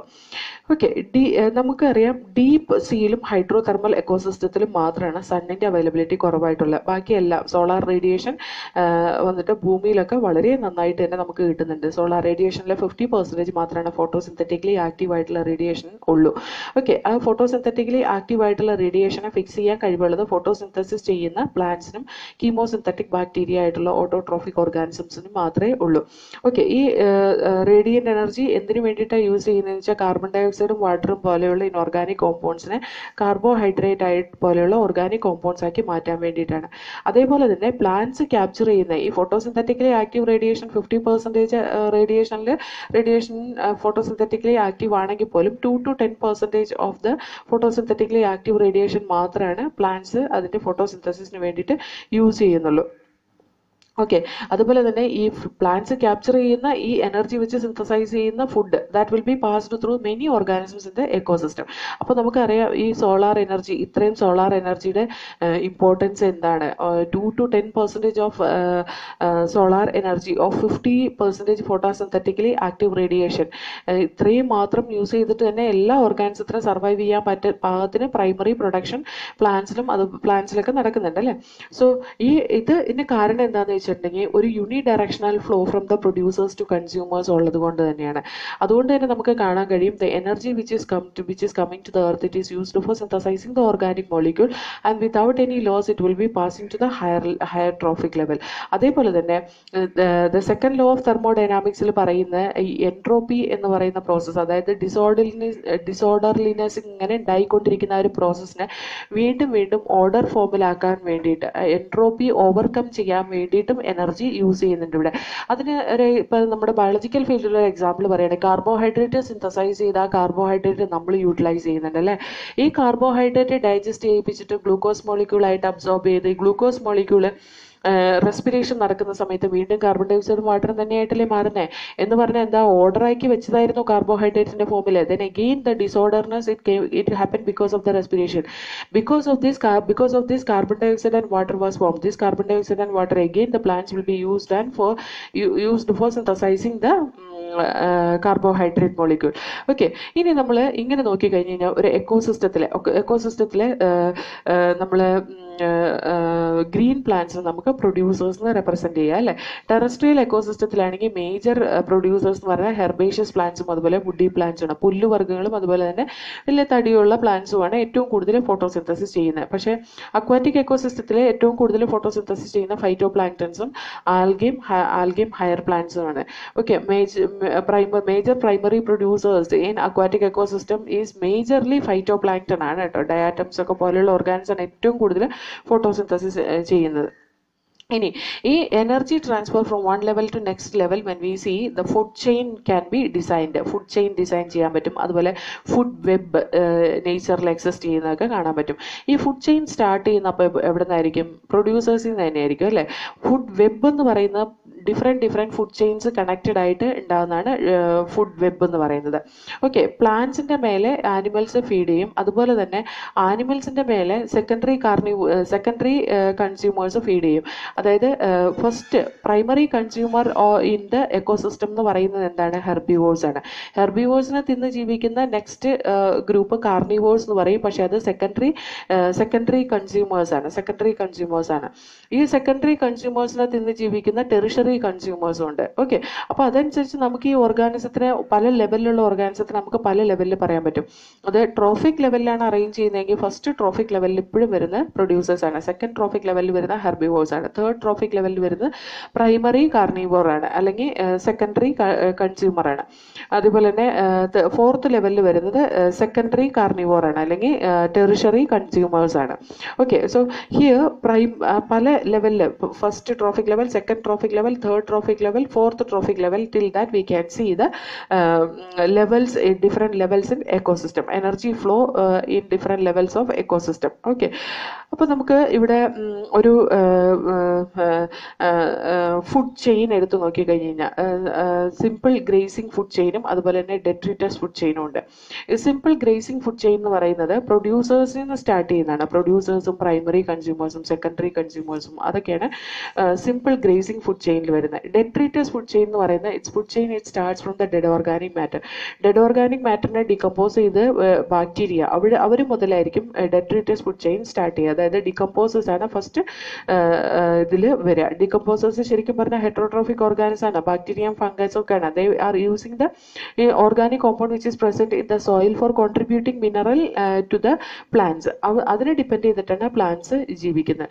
So those kind of organism we can call as saprotrophic organism or decompose. Sapro means to decompose. Okay, ഈ decomposers digestive enzyme secrete ചെയ്തിട്ടാണ് waste മെറ്റീരിയലും അതുപോലെ തന്നെ organic സബ്സ്റ്റൻസസും ഒക്കെ inorganic substance ആയിട്ട് മാറുന്നത്. അക്വാറ്റിക് എക്കോസിസ്റ്റത്തിൽ സാധാരണ ഗ്രേസിംഗ് ഫുഡ് ചെയിനാണ് കാണുന്നത്. കാരണം എന്താണെന്ന് വെച്ചാൽ അക്വാറ്റിക് എക്കോസിസ്റ്റത്തിൽ സോയിലിൽ ബ്രേക്ക് ഡൗൺ ചെയ്യുക എന്ന് പറയുന്നത് കുറേ അടിയിലാണ്, ബോട്ടം റീജിയനിലാണ് സോയിൽ കാണുക അല്ലേ. പക്ഷേ ടെറസ്ട്രിയൽ എക്കോസിസ്റ്റത്തിൽ എങ്ങനെയായിരിക്കും? ഡെട്രിറ്റസ് ഫുഡ് ചെയിൻ ആയിരിക്കും. കാരണം എന്താണെന്ന് വെച്ചാൽ ടെറസ്ട്രിയൽ എക്കോസിസ്റ്റത്തിൽ ഡെഡ് ഓർഗാനിക് മാറ്റർ എന്തെങ്കിലും സോയിലുണ്ടെങ്കിൽ it will be easily digested by the bacteria and fungus because എല്ലാ conditions which is required for decomposing this one it will be very easy in the terrestrial ecosystem. ഇനി grazing food ചെയിനും detritus food ചെയിനും നമ്മൾ compare ചെയ്ത് കഴിഞ്ഞിട്ടുണ്ടെങ്കിൽ പല ലെവൽസിലും ഈ detritus food ചെയിനിനെ പ്രേ ആക്കി വെച്ചുകൊണ്ട് ഗ്രേസിംഗ് ഫുഡ് ചെയിനിനെ ആനിമലിൽ ഡെട്രിറ്റസ് ഫുഡ് ചെയിനിലെ ഓർഗാനിസത്തിനെ പ്രേ ആക്കുന്നത് നമുക്ക് കാണാൻ കഴിയും. ഓക്കെ, ലൈക്ക് കോക്രോച്ച്, ക്രോസ് ഇതൊക്കെ നോക്കി കഴിഞ്ഞ് കഴിഞ്ഞിട്ടുണ്ടെങ്കിൽ അവർ ഓംനിവോഴ്സ് ആണ്. അതുകൊണ്ട് തന്നെ നമുക്ക് ഫുഡ് ചെയിനിൽ അവർ ചിലപ്പോൾ എന്താ പറയുക ഹെർബിവോറിന്റെ ഗ്രൂപ്പിൽ അല്ലെങ്കിൽ സെക്കൻഡറി കൺസ്യൂമേഴ്സിന്റെ ഗ്രൂപ്പിലൊക്കെ ആയിരിക്കും വരിക. Okay. Now, organism ഓരോ നേച്ചറിൽ ഓക്യുപ്പൈ ചെയ്യുന്ന ഓരോ ലെവലിൽ that is according to their feeding relationship with other organism ആണ് കേട്ടോ. അവരുടെ സോഴ്സ് ഓഫ് ന്യൂട്രീഷൻ ഫുഡ് നമുക്ക് ഓരോ ഓർഗാനിസത്തിന് ഓരോ ട്രോഫിക് ലെവലിൽ അറേഞ്ച് ചെയ്യാം. പ്രൊഡ്യൂസേഴ്സ് ആണ് എപ്പോഴും പ്രൈമറി ട്രോഫിക് ലെവലിൽ അല്ലെങ്കിൽ ഫസ്റ്റ് ട്രോഫിക് ലെവലിൽ വരുന്നത്. ഹെർബിവോഴ്സ് പ്രൈമറി കൺസ്യൂമേഴ്സ് ആണ്, സെക്കൻഡ് ട്രോഫിക് ലെവലിൽ വരും. കാർണിവോർ സെക്കൻഡറി കൺസ്യൂമർ ആണ്, അത് തേർഡ് ട്രോഫിക് ലെവലിൽ വരും. സെക്കൻഡറി കാർണിവോർ എന്ന് പറയുന്നത് ടെറിഷറി കൺസ്യൂമർ ആണ്, അത് ഫോർത്ത് ട്രോഫിക് ലെവലിലാണ് വരിക. ഇനി ഇവിടെ കുറച്ച് എക്സാമ്പിൾസ് കൊടുത്തിട്ടുണ്ട്. Diagrammatic representation of trophic level in an ecosystem എന്ന് പറഞ്ഞിട്ട്. C here primary producers it comes under first trophic level. Example phytoplankton, grass and trees. Primary consumer second trophic level herbivore, zooplankton, grass hopper and cow. Secondary consumer third trophic level carnivore, that is birds, fishes, wolf. Tertiary consumer fourth trophic level top carnivore, man, lion. Okay, so here when we see this എന്താണ് birds ഒക്കെ നോക്കി കഴിഞ്ഞ് കഴിഞ്ഞാൽ secondary കൺസ്യൂമറിന് ചിലപ്പോൾ അത് primary കൺസ്യൂമറും ആവാം. കാരണം എന്താ, ബേർഡ്സ് ഒക്കെ സീഡ്സ് ഒക്കെ കൊത്തി തിന്ന് ജീവിക്കുന്ന ബേർഡ്സ് ആണെങ്കിൽ that will come under the primary consumer. അവർ തന്നെ വോംസിനെ തിന്നുന്നതാണെങ്കിൽ എന്തായി, അത് സെക്കൻഡറി കൺസ്യൂമറും ആയി അല്ലേ. So here the important point note is that amount of energy it will be decreasing from one trophic level to next trophic level. ഓരോ ട്രോഫിക് ലെവലിൽ നിന്ന് നെക്സ്റ്റ് ട്രോഫിക് ലെവലിലേക്ക് പോകുന്തോറും എനർജി കുറഞ്ഞു വരുന്നത് നമുക്ക് കാണാം. അതായത് ഓരോ ട്രോഫിക് ലെവലിലും അത് സിന്തസൈസ് ചെയ്യുന്ന biomass that will be used for producers synthesise ചെയ്യുന്ന biomass it will be used for their respiration and remaining amount only it will be pass to the next trophic level. അവിടെ അവർ respiration use ചെയ്തതിന് ശേഷമാണ് next trophic ലെവലിലേക്ക് പോകുന്നത്. So we can say the energy from one trophic level to next trophic level it will B decreased and only 10% of energy will be transferred from one trophic level to next trophic level. ഒരു 10% energy മാത്രം ഒരു trophic ലെവലിൽ നിന്ന് next trophic ലെവലിലേക്ക് പോകുന്നുള്ളൂ. Okay, ഇനി ഒരു organism ഡെഡായി കഴിഞ്ഞ് കഴിഞ്ഞാൽ the dead biomass that serves as energy source for the ഡികമ്പോസേഴ്സിന് ഈ പറയുന്ന ഡെഡ് ഓർഗാനിക് മാറ്ററാണ് എനർജി സോഴ്സ് എന്ന് പറയുന്നത്. ഓക്കെ, ഓരോ ഓർഗാനിസവും അതിൻ്റെ നേരെ താഴെ ട്രോഫിക് ലെവലിലുള്ള ഓർഗാനിസത്തിനെ ഡിപ്പെൻഡ് ചെയ്തിട്ടാണ് ജീവിക്കുന്നത്. ഓരോ ട്രോഫിക് ലെവലിലും കാണുന്ന mass of living material at a particular time അതിന് നമ്മൾ സ്റ്റാൻഡിങ് ക്രോപ്പ് എന്നാ പറയാം. സ്റ്റാൻഡിങ് ക്രോപ്പ് മെഷർ ചെയ്യുന്ന mass of living organism or or biomass അല്ലെങ്കിൽ number of living organism in a unit area. അത് വെച്ചിട്ടാണ് നമ്മൾ ഒരു സ്റ്റാൻഡിങ് ക്രോപ്പ് കാൽക്കുലേറ്റ് ചെയ്യുന്നത്. ഓരോ ട്രോഫിക് ലെവലിലും കാണുന്ന ഓർഗാനിസത്തിന്റെ ബയോമാസ് അല്ലെങ്കിൽ നമ്പറിനെയാണ് നമ്മൾ സ്റ്റാൻഡിങ് ക്രോപ്പ് എന്ന് നമ്മൾ റെപ്രസെന്റ് ചെയ്യുക കേട്ടോ. ഇപ്പോൾ ബയോമാസ് ഓഫ് സ്പീഷീസ് റെപ്രസെന്റ് ചെയ്യാൻ വേണ്ടിയിട്ട് ഡ്രൈ വെയിറ്റ് എടുക്കാം, ഫ്രഷ് വെയിറ്റ് എടുക്കാം. ഡ്രൈ വെയിറ്റ് എടുക്കാതിരിക്കും കൂടുതൽ ആക്യുറേറ്റ് ആയിട്ടുള്ള, കാരണം ഫ്രഷ് വെയിറ്റ് എന്ന് പറയുമ്പോൾ അതിനകത്ത് ഒരുപാട് വാട്ടർ കണ്ടന്റ് ഉണ്ടാവും. It can vary from one organism to other organism. ഓരോ ട്രോഫിക് ലെവലിലേക്കും പോകുന്നതോറും 10% എനർജി മാത്രമാണ് ട്രാൻസ്ഫർ ചെയ്യുന്നുള്ളൂ. അത് ഓർത്തിരുന്നുള്ള. ഇനി ഒരു energy flow through different trophic levels എന്ന് പറഞ്ഞിട്ട് ഒരു എക്സാമ്പിൾ ഇവിടെ കൊടുത്തിട്ടുണ്ട്. See here sun, it will liberate heat energy and light energy. Light energy it will be used by the plants for photosynthesis, and we can see these plants it will serve the worms will feed on these plants, and we can see second trophic level the primary consumers or herbivores ആയിട്ടുള്ള ഈ പറയുന്ന worms കാണും. ഈ wormsനകത്ത് നിന്ന് ജീവിക്കുന്ന here third trophic ലെവലിൽ ഈ പറയുന്ന വേംസിനെ തിന്ന് ജീവിക്കുന്ന ബേർഡ്സിനെ നമുക്ക് കാണാൻ കഴിയും. That is secondary consumers. അതേപോലെ തന്നെ ദിസ് ബേർഡ്സ് ഫോർത്ത് ട്രോഫിക് ലെവലിൽ ടോപ്പ് കാർണിവോഴ്സ് ആയിട്ടുള്ള വൾച്ചേഴ്സിനെ നമുക്ക് കാണാൻ കഴിയും. അതേപോലെ ഇനി വൾച്ചേഴ്സ് ചത്ത് വീണ് കഴിയുമ്പോൾ that will be decomposed by this worms and all. Birds also will be decomposed by this one. These all will be decomposed by this organism. Decomposed one again it will be taken by the plants. Okay, അപ്പോൾ അങ്ങനെയാണ് ഈ പറയുന്ന energy flow in different trophic ലെവലിൽ നടക്കുന്നത്. അതായത് ഇവിടുന്ന് energy ഇങ്ങോട്ട് പോകും, ഇവിടുന്ന് ഇങ്ങോട്ട് പോകും, ഇവിടുന്ന് ഇങ്ങോട്ട് പോകും. അതേപോലെ തന്നെ that can come back to this region. Okay, ഇതിനെ പറ്റിയിട്ട് ശരിക്കും പറഞ്ഞാൽ നമ്മുടെ ഈ ഇതിൽ പറയുന്നില്ല, അതായത് നമ്മുടെ ഫുഡ് ചെയിനിൽ പറയുന്നില്ല, അല്ലെങ്കിൽ ഫുഡ് വെബിൽ പറയുന്നില്ല. Okay, now we will see the ecological pyramid. Ecological pyramid എന്ന് പറയുന്നത് ഒരു എക്കോസിസ്റ്റത്തിൽ ലിവിങ് ഓർഗാനിസം എങ്ങനെയാണ് ഇൻട്രാക്ട് ചെയ്ത് അവരുടെ ഇടയിലുള്ള റിലേഷൻഷിപ്പ് കാണിക്കുന്ന ഒരു പിരമിഡാണ് എക്കോളജിക്കൽ പിരമിഡ് എന്ന് പറയുന്നത്. പിരമിഡ് എന്ന് പറയുമ്പോൾ അതിൻ്റെ ഷേപ്പ് നമുക്കറിയാലോ. ഈ ബേസ് ഓഫ് പിരമിഡ് ബ്രോഡും അതുപോലെ തന്നെ അതിൻ്റെ അപ്പാക്സ് റീജിയൻ നാരോ ആയിട്ടുള്ളതായിരിക്കും പിരമിഡ് എന്ന് പറയുന്നത്. സോ ഹിയർ ഡിഫറെൻറ്റ് ട്രോഫിക്കൽ ലെവലിൽ ജീവിക്കുന്ന ഓർഗാനിസത്തിനെ നമ്മൾ കൺസിഡർ ചെയ്യുമ്പോൾ V will get an ecological pyramid. ആ റിലേഷൻഷിപ്പ് എക്സ്പ്രസ് ചെയ്യാൻ വേണ്ടിയിട്ട് 3 കാര്യങ്ങളെ ഡിപ്പെൻഡ് ചെയ്തിട്ടാണ്. One is number, another one is biomass and another one is energy. ഈ ഓരോ പിരമിഡും റെപ്രസെൻറ്റ് ചെയ്യുന്ന പ്രൊഡ്യൂസേഴ്സ് ഫസ്റ്റ് ട്രോഫിക് ലെവലിലും അതുപോലെ തന്നെ ടെറിഷറി കൺസ്യൂമേഴ്സ് ഫൈനൽ ട്രോഫിക് ലെവലിലും ആയിരിക്കും ഉണ്ടാവുക. ഓക്കെ, ടോപ്പ് ലെവൽ കൺസ്യൂമേഴ്സ് ആയിട്ടായിരിക്കും ഉണ്ടാവുക. ഈ 3 എക്കോളജിക്കൽ പിരമിഡ് ഇവിടെ കൊടുത്തിട്ടുണ്ട്. അത് pyramid of number, pyramid of biomass, pyramid of energy, ഇത് കൺസിഡർ ചെയ്തിട്ടാണ് കേട്ടോ. Now we will see the pyramid of number in a grassland ecosystem. Only 3 top carnivores are supported in an ecosystem based on production of nearly 6 million plants. ഇതിൻ്റെ ഈ പറയുന്ന graph നോക്കിക്കേ, ഏകദേശം 58,42,000, അതായത് ഏകദേശം 6 മില്യൺസ് ഗ്രാസ് ഉള്ള ഒരു ഗ്രാസ് ലാൻഡിനെ പറ്റിയിട്ടാണ് പറയുന്നത്. അവിടെ ജീവിക്കുന്ന പ്രൈമറി കാർണിവോഴ്സിന്റെ നമ്പർ എന്ന് പറയുന്നത് 7,80,000 ഉള്ളൂ. സെക്കൻഡറി കാർണിവോഴ്സ് പിന്നെയും കൂടുതലാണ്, കുറവാണ്, 3,54,000 ഉള്ളൂ. ടെറിഷറി കൺസ്യൂമേഴ്സ് വന്നിട്ട് ആകെ 3 ഉള്ളൂ. എന്ന് പറഞ്ഞാൽ ഇത്രയും 6 മില്യൺ പ്ലാന്റ്സിന് കൊടുക്കാൻ പറ്റുന്ന, അതിൻ്റെ ഫുഡ് കൊടുക്കാൻ പറ്റുന്ന ഈ പറയുന്ന ടെറിഷറി കൺസ്യൂമേഴ്സ് എത്തിയപ്പോഴത്തേക്കും 3 മാത്രമേ അതിൻ്റെ അത്രയും ഗ്രാസിന്റെ പ്രസൻസിൽ സർവൈവ് ചെയ്യാൻ പറ്റുള്ളൂ എന്നർത്ഥം. So here we can C each trophic level when it is going up, the number of organisms it is decreasing, right? That is showing the pyramid of number. In a pyramid of biomass show a sharp decrease in biomass at higher trophic level. Pyramid of biomass താഴെ lower trophic ലെവലിൽ നിന്ന് higher trophic ലെവലിലേക്ക് പോകുന്നതോറും കുറവ് കാണിച്ചേക്കുന്നതാണ്. അതായത് primary producers synthesise ചെയ്യുന്ന food net primary productivity എന്ന് പറഞ്ഞ രീതിയിൽ സ്റ്റോർ ചെയ്ത് വെച്ചേക്കുന്ന ബയോമാസ് എന്ന് പറയുന്നത് 809 kg/m². ആണ്. അതുപോലെ പ്രൈമറി കൺസ്യൂമേഴ്സ് അതിനെ ഫീഡ് ചെയ്ത് അത് സ്റ്റോർ ചെയ്യുന്നത് അതിനകത്തേക്ക് കിട്ടും. ഇവിടുന്ന് 809 അതിൻ്റെ ടോട്ടൽ പ്രൊഡക്റ്റ് ആണ് കേട്ടോ. അതായത് ഗ്രോസ് പ്രൈമറി പ്രൊഡക്ടിവിറ്റി അതിനകത്ത് 37 kg/m² ആണ് പ്രൈമറി കൺസ്യൂമേഴ്സിലേക്ക് പാസ് ചെയ്യുക. സെക്കൻഡറി കൺസ്യൂമേഴ്സിലേക്ക് 11 kg/m² ആണ് പാസ് ചെയ്യുക. Tertiary consumers 1.5 kg/m². അതായത് ഈ ഓരോ ഓർഗാനിസത്തിലും ഓരോ ട്രോഫിക് ലെവലിലും, ഓരോ ഓർഗാനിസത്തിലല്ല ഓരോ ട്രോഫിക് ലെവലിലും അവർ സിന്തസൈസ് ചെയ്ത് വയ്ക്കുന്ന ബയോമാസ് അല്ലെങ്കിൽ അവർക്ക് കിട്ടുന്ന ബയോമാസ് എത്രയാണെന്നാണ് ഇവിടെ റെപ്രസെന്റ് ചെയ്തിട്ടുള്ളത്. അപ്പൊ ഏറ്റവും താഴെ ബ്രോഡ് ബയോമാസ് എവിടെയാണുള്ളത്? പ്ലാന്റ്സിന്റെ കേസിലാണ് അല്ലേ. ഇനി ഇൻവെർട്ടഡ് പിരമിഡും ബയോമാസ് കാണിക്കാം കേട്ടോ. അത് ഓരോ എക്കോസിസ്റ്റം അനുസരിച്ച് ഇത് വ്യത്യാസം വരാം. Example for this inverted pyramid of biomass is small standing crop of phytoplankton support large number of standing crop of zooplankton. അത് സാധാരണ ഇൻവെർട്ടഡ് പിരമിഡ് ഓഫ് ബയോമാസ് കാണിക്കുന്നത് അക്വാറ്റിക് എക്കോസിസ്റ്റത്തിലാണ്. അക്വാറ്റിക് എക്കോസിസ്റ്റത്തിലെ ഫൈറ്റോപ്ലാങ്ക്ടൺ ആണ് മേജർ പ്രൊഡ്യൂസേഴ്സ് എന്ന് പറയുന്നത്. പ്രൊഡ്യൂസേഴ്സിന്റെ നമ്പർ സൂപ്ലാങ്ക്ടൺ വെച്ച് വളരെ കുറവായിരിക്കും.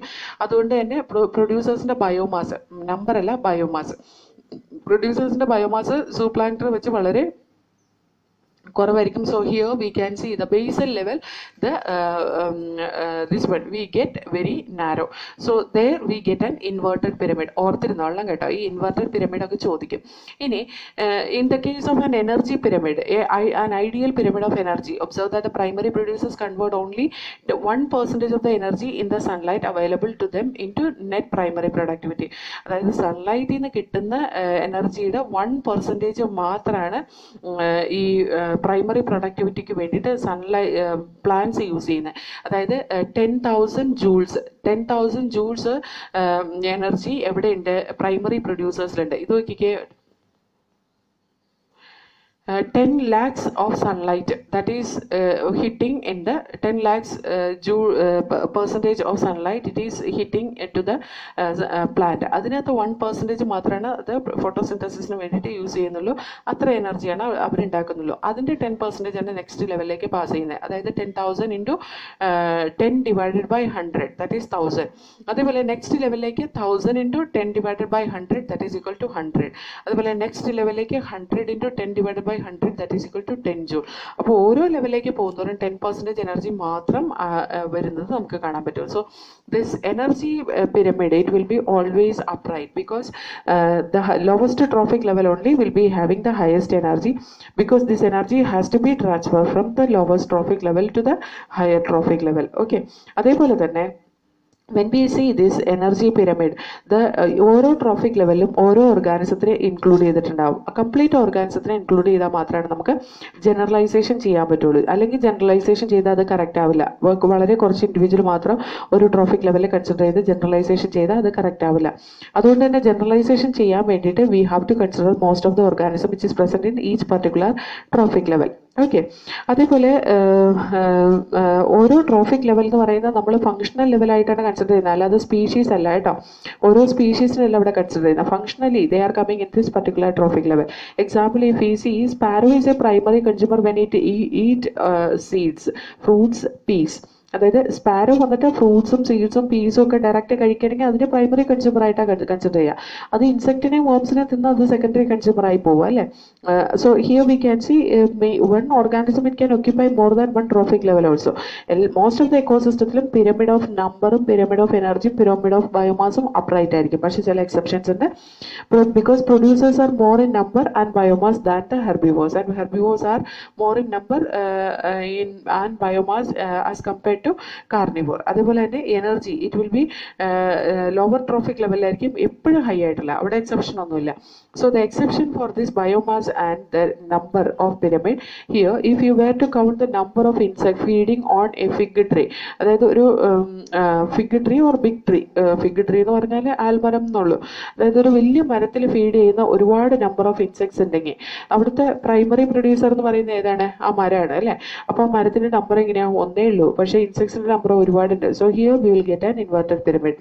അതുപോലെ the pyramid of biomass in സീയിലെ പിരമിഡ് അതും ഇൻവെർട്ടഡ് ആണ്. കാരണം എന്താണെന്ന് വെച്ചാൽ fishes it will far exceed that of phytoplankton. ഫൈറ്റോപ്ലാങ്ക്ടനെ വെച്ച് ഫിഷസിന്റെ ഫൈറ്റോപ്ലാങ്ക്ടനെ ഫീഡ് ചെയ്തിട്ടാണ് ഫിഷസ് സർവൈവ് ചെയ്യുന്നത്. പക്ഷേ ഫിഷസിന്റെ വെയിറ്റ് എന്ന് പറയുന്ന ഫൈറ്റോപ്ലാങ്ക്ടനെ വെച്ച് ഒരുപാട് കൂടുതലായിരിക്കും. അതുകൊണ്ട് തന്നെ അതിന്റെ ബയോമാസ് കൂടുതലായിരിക്കും. So there also will get an inverted pyramid. Energy pyramid എപ്പോഴും അപ്രൈറ്റ് പിരമിഡ് ആയിരിക്കും. അതൊരിക്കലും ഇൻവേർട്ട് ചെയ്യാൻ പറ്റില്ല. കാരണം എനർജി ഫ്ലോ എന്ന് പറയുന്നത് ഒരു പർട്ടിക്കുലർ ട്രോഫിക് ലെവലിൽ നിന്ന് നെക്സ്റ്റ് ട്രോഫിക് ലെവലിലേക്ക് മാത്രം നടക്കുന്നതാണ്. അതേപോലെ തന്നെ ഓരോ ട്രോഫിക് ലെവലിലും some energy will be lost in the form of heat. Okay, അതേപോലെ ഓരോ ട്രോഫിക് ലെവലിലും എനർജി പിരമിഡ് ഇൻഡിക്കേറ്റ് ചെയ്യുന്ന the amount of energy present at each trophic level in a given time or annually per unit area. ഒരു particular ടൈമിൽ ഉള്ള എനർജീനെയാണ് ഓരോ trophic ലെവലിൽ represent ചെയ്യുന്നത്. ഇനി കുറേ ലിമിറ്റേഷൻസ് ഈ പറയുന്ന എക്കോളജിക്കൽ പിരമിഡിനുണ്ട്. കാരണം എന്താണെന്ന് വെച്ചിട്ടുണ്ടെങ്കിൽ സെയിം സ്പീഷീസിനെ ഒന്നിൽ കൂടുതൽ ട്രോഫിക് ലെവലിൽ ഇൻക്ലൂഡ് ചെയ്യിപ്പിക്കുന്നില്ല. അതേപോലെ തന്നെ സിമ്പിൾ ഫുഡ് ചെയിൻ മാത്രമേ ഇവിടെ പറയുന്നുള്ളൂ. ഫുഡ് വെബിനെ പറ്റിയിട്ടൊന്നും പറയുന്നില്ല. കാരണം food web it is interconnected food chains are there, right? That is food web. അതിനെ പറ്റിയിട്ടൊന്നും പറയുന്നില്ല. അതുപോലെ സാപ്രോഫൈറ്റ്സിനൊരു റോളും കൊടുത്തിട്ടില്ല ഈ പറയുന്ന എക്കോളജിക്കൽ പിരമിഡിൽ. അതൊക്കെയാണ് അതിൻ്റെ ലിമിറ്റേഷൻസ് എന്ന് പറയുന്നത് കേട്ടോ. എക്കോളജിക്കൽ സക്സഷൻ എന്ന് പറഞ്ഞാൽ നമുക്കറിയാം എക്കോസിസ്റ്റത്തിൽ ആ എൻവറോൺമെൻറ്റ് എങ്ങനെയാണോ ഓരോ കമ്മ്യൂണിറ്റീനെ ഡിപ്പെൻഡ് ചെയ്യുന്നത്, that will B varying continuously അല്ലേ. ഒരു അതിൻ്റെ എന്താ പറയുക ക്ലൈമാറ്റിക് ചേഞ്ചസും എൻവറോൺമെൻറ്റിൻ്റെ കണ്ടീഷനൊക്കെ സീക്വൻഷ്യലി പാരലലി ഒക്കെ വേരി ചെയ്തുകൊണ്ടിരിക്കുന്നത്. ഫിസിക്കൽ എൻവറോൺമെൻറ്റ് എപ്പോഴും ചേഞ്ചസ് നടന്നുകൊണ്ടിരിക്കുന്നതാണ് അല്ലേ. ഈ ചേഞ്ചസ് നടന്നുകൊണ്ടിരിക്കുന്നതനുസരിച്ച് ഓരോ കമ്മ്യൂണിറ്റിയിലും അതിൻ്റേതായ വ്യത്യാസങ്ങൾ ഉണ്ടാവും. അതായത് ഓരോ പോപ്പുലേഷനും അതിൻ്റേതായ വ്യത്യാസങ്ങൾ ഉണ്ടാവും. അപ്പോൾ ഈ ചേഞ്ചസ് അനുസരിച്ച് അഡാപ്റ്റ് ചെയ്ത് ജീവിക്കാൻ പറ്റുന്ന ഓർഗാനിസംസ് ഇവോൾവ് ചെയ്തിട്ട് ലാസ്റ്റ് ഒരു പർട്ടിക്കുലർ കമ്മ്യൂണിറ്റി, അതായത് group of population will be present in A particular ecosystem. അതിന് നമ്മൾ ക്ലൈമാക്സ് കമ്മ്യൂണിറ്റി എന്ന് പറയുന്നത്. അതായത് നമുക്കറിയാം ഭൂമി ഉണ്ടായിട്ട് അവിടുന്ന് ലിവിങ് ഓർഗാനിസം ഒറിജിനേറ്റ് ചെയ്ത് അല്ലെങ്കിൽ ലിവിങ് സെല്ല് ഒറിജിനേറ്റ് ചെയ്ത് പതുക്കെ എവല്യൂഷൻ നടന്ന് ഇന്ന് കാണുന്ന ഈ എർത്ത് അല്ലെങ്കിൽ ബയോസ്ഫിയർ ഉണ്ടായി എന്ന് പറഞ്ഞാൽ ഇന്ന് കാണുന്ന ഈ ബയോസ്ഫിയറിൽ കാണുന്ന എല്ലാ കമ്മ്യൂണിറ്റി അല്ലെങ്കിൽ എല്ലാ പോപ്പുലേഷൻ അല്ലെങ്കിൽ എല്ലാ സ്പീഷീസിനെയും കൂടിയിട്ട് നമ്മൾ പറയുന്നതാണ് ക്ലൈമാക്സ് കമ്മ്യൂണിറ്റി എന്ന്. അത് അങ്ങനെ ഒരു ഡെവലപ്മെന്റ് നടന്നതിൻ്റെ ഇടയിൽ കൂടെ കുറേ ഇന്റർമീഡിയറ്റ് സ്റ്റേജസ് ഉണ്ടാവും. കുറേ ഓർഗാനിസം എക്സ്റ്റിങ്ക്റ്റ് ആയിപ്പോയി, കുറേ ഓർഗാനിസം എവല്യൂഷൻ സംഭവിച്ച് വേറെ ഓർഗാനിസംസ് ആയിപ്പോയി. അങ്ങനത്തെ ഒക്കെ കുറേ സ്റ്റേജസ് ഉണ്ടാവും. അതിന് നമ്മൾ സിറാൽ സ്റ്റേജസ് എന്ന് പറയാം, സിറാൽ കമ്മ്യൂണിറ്റി എന്ന് പറയും കേട്ടോ. അതേപോലെ ഇങ്ങനെ എക്കോസിസ്റ്റത്തിൽ നടക്കുന്ന ഇങ്ങനത്തെ changes in the species composition of a given area is called as ecological succession. അതിനെയാണ് നമ്മൾ എക്കോളജിക്കൽ സക്സഷൻ എന്ന് പറയുന്നത്. ഓക്കെ, ഈ എക്കോളജിക്കൽ സക്സഷൻ നടക്കുമ്പോൾ എന്താണെന്ന് വെച്ചാൽ കുറച്ച് സുപ്പീരിയർ ആയിട്ടുള്ള ഓർഗാനിസംസ് സർവൈവ് ചെയ്യും, മറ്റുള്ള ഓർഗാനിസംസ് ആ സർവൈവ് ചെയ്യുന്ന ഓർഗാനിസം കൂടുതൽ റീപ്രൊഡ്യൂസ് ചെയ്യും, മറ്റുള്ള ഓർഗാനിസംസിൻ്റെ നമ്പർ കുറയോ അല്ലെങ്കിൽ ഡിസപ്പിയറോ ചെയ്യാം. അപ്പോൾ ഒരു ഓർഗാനിസം അത് ഒരു എക്കോസിസ്റ്റത്തിൽ ഒരു പർട്ടിക്കുലർ ക്ലൈമാറ്റിക് കണ്ടീഷനിൽ അതിൻ്റെ ബിഗിനിങ്ങിൽ ഉണ്ടാകുന്ന ചില ഓർഗാനിസത്തിൻ്റെ സ്പീഷീസ് ഉണ്ട്. അതിന് നമ്മൾ ആ ബിഗിനിങ് സ്റ്റേജിൽ പിയോനിയർ സ്പീഷീസ് എന്ന് പറയും. ഈ പിയോനിയർ സ്പീഷീസ് കുറേ പിയോനിയറിങ് സ്പീഷീസ് ഉള്ള ആ ഒരു ഭാഗത്ത് പിന്നെ എക്കോളജിക്കൽ സക്സഷൻ നടന്നു കഴിയുമ്പോൾ പിന്നെ വേറെ കുറേ different types of organisms adapt ചെയ്ത് ജീവിക്കാൻ, എല്ലാ എൻവറോൺമെന്റൽ ചേഞ്ചസിനെ അഡാപ്റ്റ് ചെയ്ത് ജീവിക്കാൻ പറ്റുന്ന കുറേ ഓർഗാനിസംസ് ഉണ്ടാവും. അപ്പോൾ ആ ഓരോ സ്റ്റേജിലും ഓരോ എൻവറോൺമെന്റൽ ചേഞ്ചസിലും ഓരോ തരത്തിലുള്ള ഡെവലപ്മെന്റ് ഓരോ ഓർഗാനിസത്തിൽ വരുമ്പോഴും പുതിയ ബയോഡൈവേഴ്സിറ്റിക്ക് കാരണം അല്ലെങ്കിൽ പുതിയ സ്പീഷീസ് ഉണ്ടാവാൻ കാരണമാവും. ആ ഓരോ സ്പീഷീസിനെ നമ്മൾ സിറാൽ സ്പീഷീസ് അല്ലെങ്കിൽ സിറാൽ സ്റ്റേജസ് എന്നാ പറയാ. സിറെ SERE. ഇനി അത് at last when they are coming to a final community or final എന്താ പറയുക species that is called as the climax community. അതിനെയാണ് ക്ലൈമാക്സ് കമ്മ്യൂണിറ്റി എന്ന് പറയുന്നത് കേട്ടോ. ഇനി ഈ എക്കോളജിക്കൽ സക്സഷൻ സ്റ്റാർട്ട് ചെയ്യുന്നത് നോൺ ലിവിങ് ഇതിൽ നിന്ന് തന്നെ സ്റ്റാർട്ട് ചെയ്യുക. അതായത് ഒരു നോൺ ലിവിങ് ആയിട്ടുള്ള ഒരു എന്താ പറയുക ഒരു ബെയർ ലാൻഡ് ഒന്നും ഇല്ലാത്ത ഒരു ഏരിയ അല്ലെങ്കിൽ ഒരു റോക്കിന്റെ മേലെ നിന്ന് സ്റ്റാർട്ട് ചെയ്യുക. അവിടെ ഒന്നും ഒരു വിത്തോ ഒരു സ്പോറോ അങ്ങനെ ഒന്നും ഉണ്ടായിരുന്നില്ല. അവിടുന്ന് ലൈഫ് സ്റ്റാർട്ട് ചെയ്യുക എന്ന് പറയുന്നത് it will take too much, it will be very difficult. അതായത് സോയിലിന്റെ അവൈലബിലിറ്റി ഇല്ലാതെ അവിടുന്ന് സക്സഷൻ സ്റ്റാർട്ട് ചെയ്യുന്നത്. അങ്ങനത്തെ സക്സഷൻ നമ്മൾ പറയുന്ന പ്രൈമറി സക്സഷൻ എന്നാണ് കേട്ടോ. അതായത് succession it will start where no living organisms are there. അതിനു മുമ്പ് ലിവിങ് ഓർഗാനിസംസ് ഒന്നും ഇല്ലാത്ത ഒരു ഏരിയയിൽ സക്സഷൻ സ്റ്റാർട്ട് ചെയ്യുന്നതിന് നമ്മൾ പ്രൈമറി സക്സഷൻ എന്ന് പറയുന്നത്. ഇനി ഓൾറെഡി എന്താണ് ഈ പറയുന്ന ഓർഗാനിസംസ് അവിടെ സർവൈവ് ചെയ്യുന്നുണ്ടായിരുന്നു. Then after that what happen these all organism disappeared or died due to some reason or natural calamity or something like that. അങ്ങനത്തെ കണ്ടീഷനിൽ വീണ്ടും ഒരു പുതിയ ഓർഗാനിസം പുതിയ ക്ലൈമാക്സ് കമ്മ്യൂണിറ്റി ഉണ്ടാവാൻ വേണ്ടിയിട്ട് it is not difficult because already exist ചെയ്തിരുന്നതാണ് അവിടെ ഓർഗാനിസംസ്. അതുകൊണ്ട് തന്നെ അതിൻ്റെ സീഡ്സോ അല്ലെങ്കിൽ അതിൻ്റെ എന്തെങ്കിലും ഒരു സ്പോർട്സോ എന്തെങ്കിലും അവിടെ കിടക്കുന്നുണ്ടാവും. So it will be very easy for the secondary succession. Secondary succession അത്ര സമയം എടുക്കുന്നതല്ല കേട്ടോ. Primary succession it can be seen in the rock as well as it can be seen in the this one water also. So here we can say in the rock control if it is undergoing the primary succession. ഇപ്പോൾ bear റോക്കിലൊക്കെയാണ് primary succession നടക്കുന്നതെന്ന് വെച്ചാൽ ലൈക്കൻ പോലത്തെ organism ആയിരിക്കും അവിടെ inhabit ചെയ്ത് ജീവിക്കുക. First ലൈക്കൻ പോലത്തെ organism അവിടെ ഇൻഹാബിറ്റ് ചെയ്ത് ജീവിച്ച് കഴിഞ്ഞിട്ടുണ്ടെങ്കിൽ ആ ലൈക്കൻ ആൽഗെ ഫംഗൽ അസോസിയേഷൻ അതിൻ്റെ ഒരു പെക്യുലിയാരിറ്റി ഉണ്ട്. അത് ആസിഡ് പോലത്തെ ഒരു സെക്രീഷൻ ഉണ്ടാക്കും. ഈ ആസിഡ് പോലത്തെ സെക്രീഷൻ കൊണ്ട് mineralisation of rock it will occur, that will form little soil, and that will promote the growth of bryophyte, because bryophyte they need very little amount of soil for their growth. അങ്ങനെ bryophyte ഉണ്ടാവും, pteridophyte ഉണ്ടാവും, gymnosperm ഉണ്ടാവും, angiosperm ഉണ്ടാവും, അങ്ങനെ പോകും. അതാണ് എന്താണ് bear റോക്കിൽ ആദ്യം ഇൻഹാബിറ്റ് ചെയ്യുന്ന ഓർഗാനിസംസ് എപ്പോഴും ലൈക്കൻ ആയിരിക്കും. അതേപോലെ ഇൻ ദ കേസ് ഓഫ് ഹൈഡ്രാർക്ക് സക്സഷനിലും ഈ പറയുന്ന വെള്ളത്തിൻ്റെ അകത്തു നിന്നാണ് ഫസ്റ്റ് സക്സഷൻ ഉണ്ടാവുക കേട്ടോ. അതുപോലെ സെക്കൻഡറി സക്സഷൻ നടക്കുക എന്ന് പറയുന്നത് ഓൾറെഡി ഓർഗാനിസം അവിടെ എക്സിസ്റ്റ് ചെയ്തുകൊണ്ടിരുന്നതാണ്. അതെന്തോ കാരണം കൊണ്ട് ആ എക്കോസിസ്റ്റം ഡിസ്ട്രോയ് ആയി പോയതാണ്. അത് ചിലപ്പോൾ അബണ്ടന്റ് ലാൻഡ് ഫാം ലാൻഡ് ആവാം, നമ്മൾ കംപ്ലീറ്റ് ഓർഗാനിസത്തിനെ റിമൂവ് ചെയ്ത് അല്ലെങ്കിൽ പ്ലാന്റ്സിനെ റിമൂവ് ചെയ്ത ഏരിയ, അല്ലെങ്കിൽ ബേൺഡ് ഓർ കട്ട് ഫോറസ്റ്റ് ആവാം, ഓൾറെഡി ഫ്ലഡ് വന്ന ഏരിയ ആവാം. അങ്ങനത്തെ ഏരിയയിലൊക്കെ സക്സഷൻ നടക്കുക എന്ന് പറഞ്ഞാൽ വളരെ ഫാസ്റ്റ് ആയിട്ടായിരിക്കും സക്സഷൻ നടക്കുക. ഓക്കെ, സെക്കൻഡറി സക്സഷൻ എന്ന് പറയുന്നത് വളരെ ഫാസ്റ്റ് ആയിട്ട് നടക്കുന്നത്, പ്രൈമറി സക്സഷൻ എന്ന് പറയുന്നത് വളരെ സ്ലോ ആയിട്ട് നടക്കുന്നതാണ്. ഓക്കെ, നാച്ചുറലിയും അതുപോലെ തന്നെ ഹ്യൂമൻ ഇൻഡ്യൂസ്ഡ് ഡിസ്റ്റർബൻസ് ഒക്കെ കൊണ്ട് നമുക്ക് എന്താ പറയുക, ഈ ഓൾറെഡി ഓർഗാനിസം പ്രസന്റ് ആയിട്ടുള്ള ലാൻഡൊക്കെ ബെയറായി പോവാം കേട്ടോ, കംപ്ലീറ്റ് വാനിഷ് ആയി പോവാം. അങ്ങനത്തെ കേസിൽ സെക്കൻഡറി സക്സഷൻ ഈസി ആയിട്ട് നടക്കുന്നതാണ് നമ്മൾ പറഞ്ഞത്. We will see succession of plants. പ്ലാന്റ്സിന്റെ കേസിൽ എങ്ങനെയാണ് സക്സഷൻ നടക്കുന്നത് നമുക്ക് നോക്കാം. പ്ലാന്റ്സിന്റെ സക്സഷൻ നടക്കുന്നത് സെറാർക്ക് സക്സഷനും ഹൈഡ്രാർക്ക് സക്സഷനും ഉണ്ട്. സെറാർക്ക് സക്സഷനിൽ ഫസ്റ്റ് ഇൻഹാബിറ്റ് ചെയ്യുന്ന ഓർഗാനിസം, സെറാർക്ക് സക്സഷൻ എന്ന് പറഞ്ഞാൽ ബെയർ റോക്കിന്റെ മേലെ നടക്കുന്ന സക്സഷനെയാണ് സെറാർക്ക് സക്സഷൻ എന്ന് പറയുന്നത്. അത് സാധാരണ ലൈക്കനാണ് അതിൽ ഇൻഹാബിറ്റ് ചെയ്ത് കാണുന്ന ആദ്യത്തെ ഓർഗാനിസം. അതുകൊണ്ട് തന്നെ pioneer species in the xerarch succession it is lichen. അത് കഴിഞ്ഞിട്ട് bryophyte, then pteridophyte, then gymnosperm and then angiosperm. Then we can see this is becoming that area, it will become as a forest. That means xerarch succession it will reach to mesic condition, അതായത് water ഉള്ള ഒരു കണ്ടീഷനിലേക്ക് അത് എത്തിത്തീരും. Ceric എന്ന് പറയുന്ന dry കണ്ടീഷനാണ്. Okay, ഹൈഡ്രിക് എന്ന് പറയുന്ന വെറ്റിക് കണ്ടീഷനാണ്. സോ മീസിക് കണ്ടീഷൻ എന്ന് പറഞ്ഞാൽ ഇതിന്റെ രണ്ടിന്റെ ഇടയിലുള്ള ഒരു ഫോറസ്റ്റ് ഏരിയ ആയിട്ട് മാറും ഈ പറയുന്ന സെറാർക്ക് സക്സഷൻ.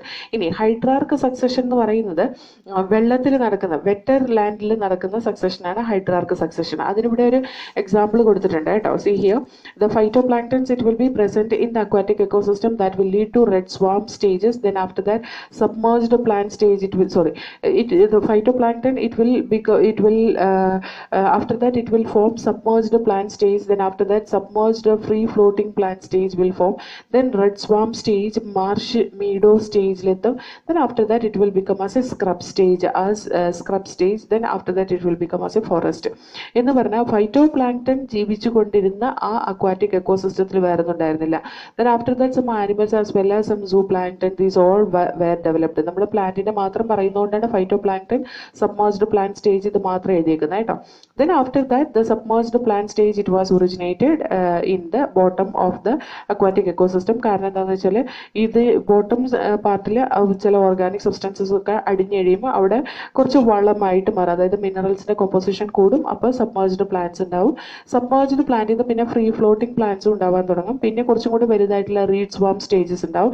അതുപോലെ മാർഷ് മീഡോ സ്റ്റേജ് ഉണ്ടാവും. പിന്നെയാണ് സ്ക്രബ് സ്റ്റേജ് ഉണ്ടാവുന്നത്. പിന്നെ അത് ഫോറസ്റ്റ് ആയിട്ട് മാറും.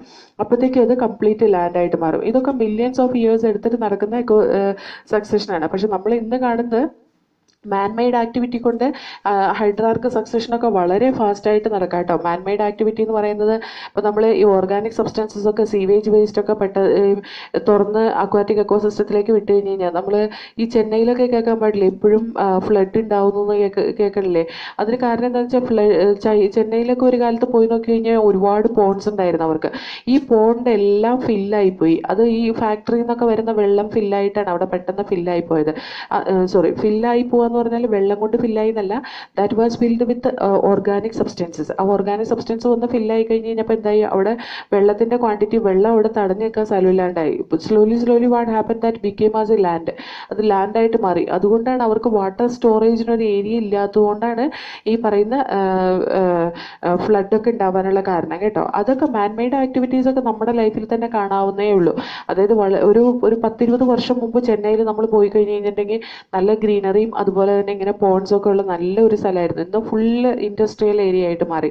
അപ്പോൾ അങ്ങനെ ഒരു കണ്ടീഷൻ വരുമ്പോൾ ആ പറയുന്ന സക്സഷൻ, അതായത് എന്താ പറയുക, പോണ്ട് ഹൈഡ്രാർക്ക് സക്സഷൻ എന്ന് പറയുന്ന ആ ഒരു activity, when it is induced by human or it is artificial succession, it will occur very fast and it will fill the land and it will come to meso condition. Meso condition എന്ന് പറഞ്ഞാൽ at last it will become as the forest, like that it will become.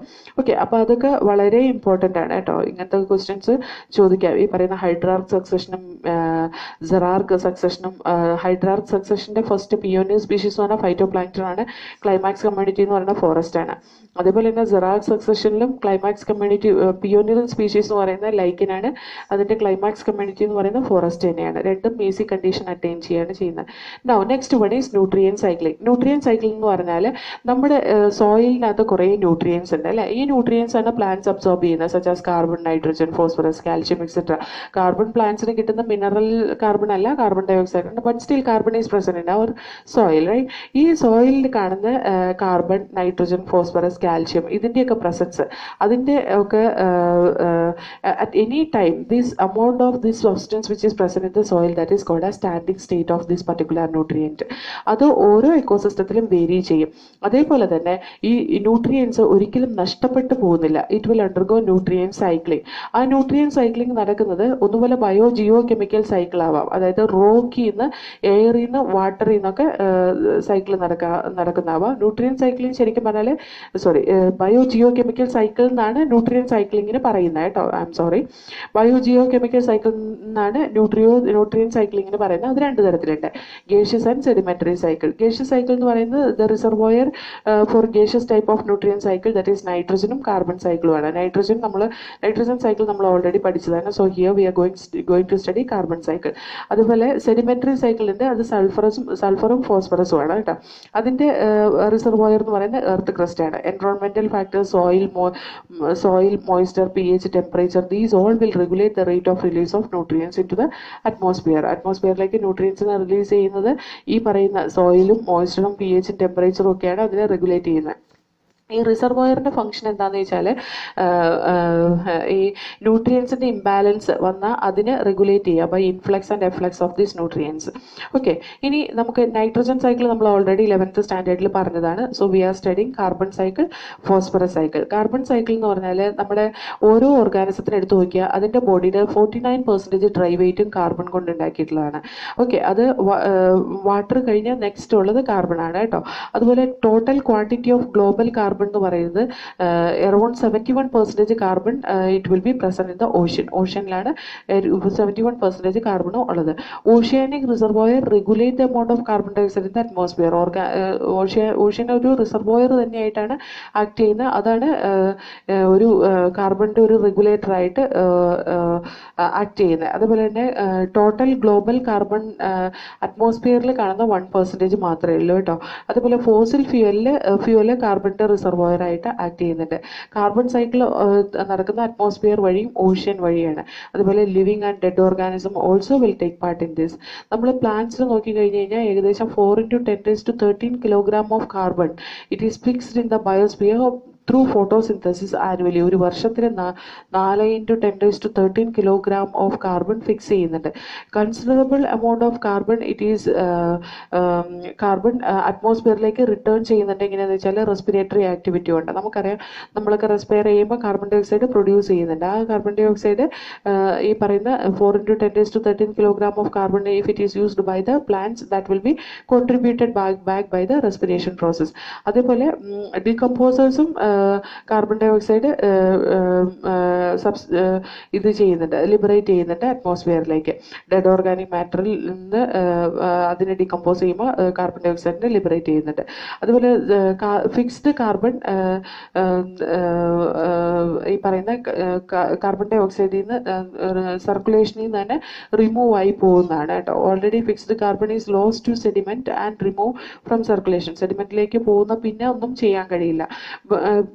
അതേസമയം അത് burn ചെയ്ത് കഴിഞ്ഞ് കഴിഞ്ഞാൽ carbon dioxide liberate ചെയ്യും. Example wood, forest fire, combustion of organic matter, fossil fuel, volcanic activity, അതൊക്കെ അറ്റ്മോസ്ഫിയറിലേക്ക് കാർബൺ ഡൈ ഓക്സൈഡ് റിലീസ് ചെയ്യുന്ന additional sources ഒക്കെയാണ്. അതേപോലെ ഹ്യൂമൻ ആക്ടിവിറ്റി അത് കാർബൺ സൈക്കിളിനെ വളരെ സിഗ്നിഫിക്കൻ്റ് ആയിട്ട് ഇൻഫ്ലുവൻസ് ചെയ്യുന്നുണ്ട്. റാപ്പിഡ് ഡീഫോറസ്റ്റേഷനും massive burning of the fossil fuel for energy and transport have significantly increase the rate of release of carbon dioxide into the atmosphere.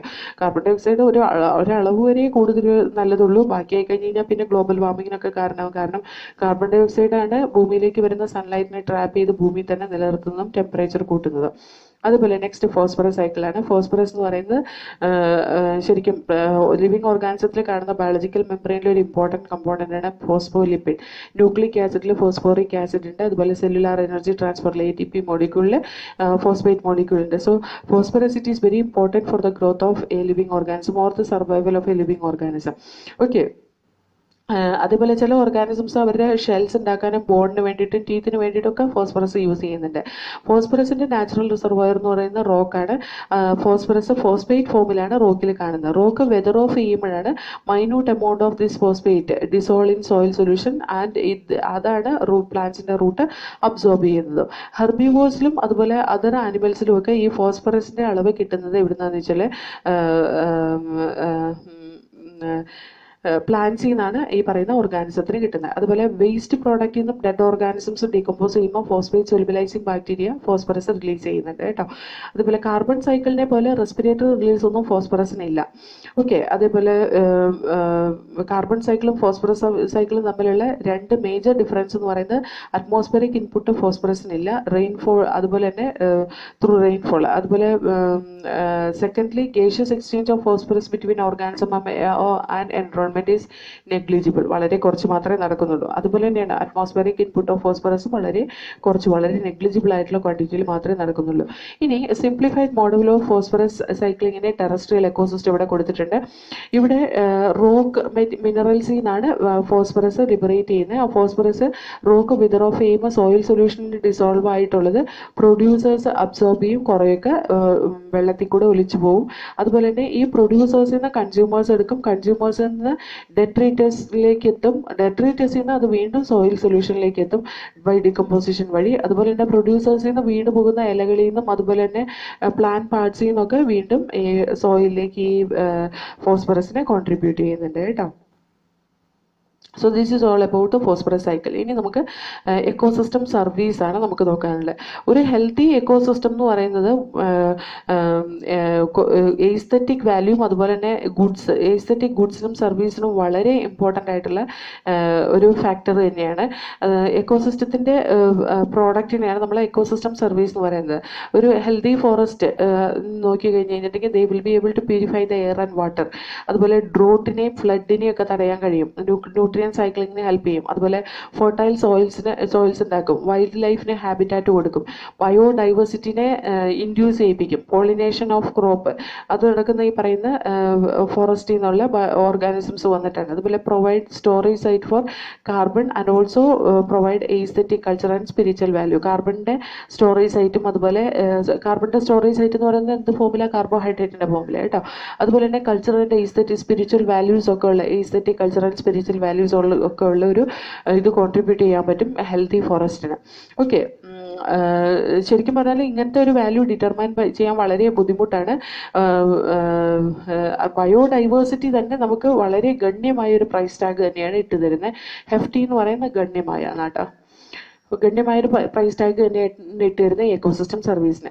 ഇനി Robert Costanza എന്ന് പറയുന്ന Costanza and his colleagues അവർ recently try to put a price tag on nature's life support service.